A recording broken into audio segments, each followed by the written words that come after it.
Sadness. Sadness these days just comes and goes for all of us. And we think of it being our biggest weakness.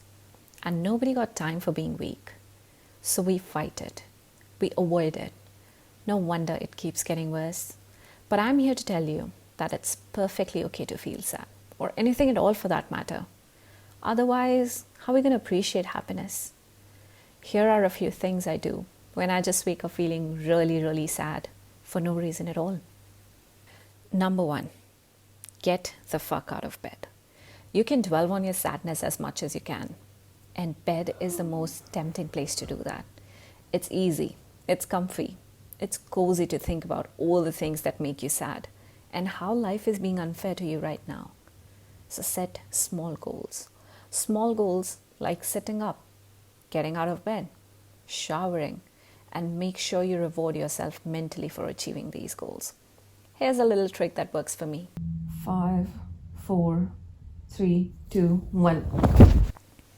Number 2, drink water.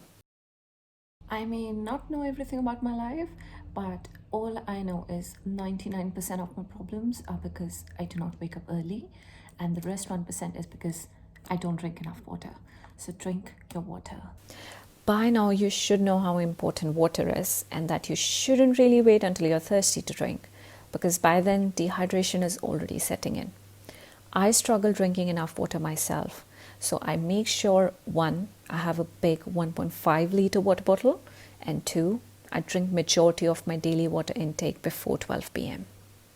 Number 3, move that butt. Our feelings influence our movement. We all know that if we're sad and depressed, we're going to move slowly.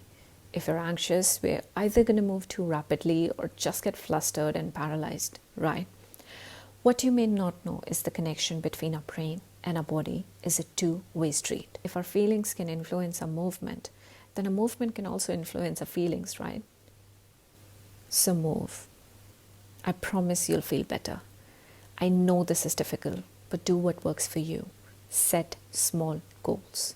Just go for a run, go for a walk, or just put on some shoes and stretch on your roof.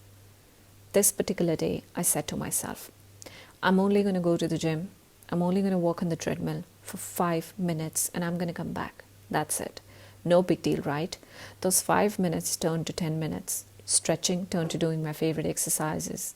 Soon after, endorphins kicked in and my mood did a 180-degree flip.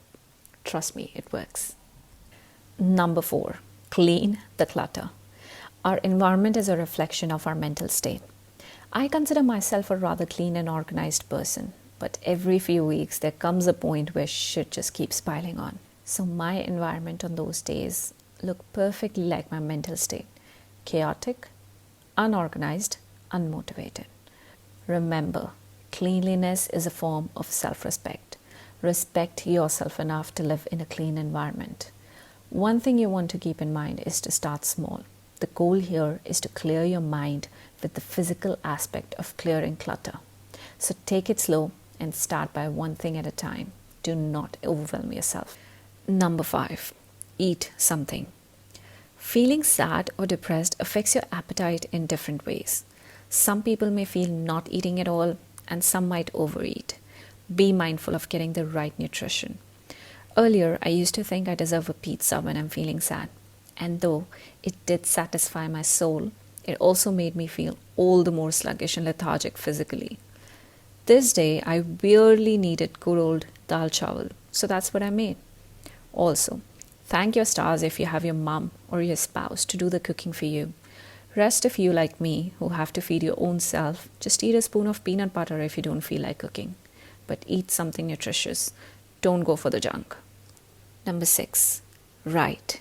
It's really important to allow your feelings and talk to someone. And if you do not have anyone to talk to, write it down. If you do not know what to write, I recommend writing down your blessings. It makes you grateful. Gratefulness makes you happy and puts you in a positive headspace. Other relaxation techniques like yoga, deep breathing, and meditation may not cure everything instantly, but regular practice can help change how the brain responds to stress and anxiety. Plus, it's backed by research. I'm very new to meditation, and that is why I have challenged myself to 30 days of meditation practice. Join me if you're a noob like me. We can do it together. And lastly, do not suffer in silence. Talk to someone. When you're in denial or ashamed, you might think you're doing others a favor, but you're really not. I may have an amazing support system in my family right now that I can talk to, but it wasn't always like this. I know family cannot always be supportive. I know firsthand when I was told there's nothing like depression, or just don't think negative thoughts, just think positive thoughts. Do not think you're worthless just because no one understands you. Your mind will keep telling you this will never end, but keep reminding yourself that this is all temporary. Seek professional help if it's affecting your daily activities. I promise you there's help out there. I promise you good days will come. I promise you 2020 is not dead.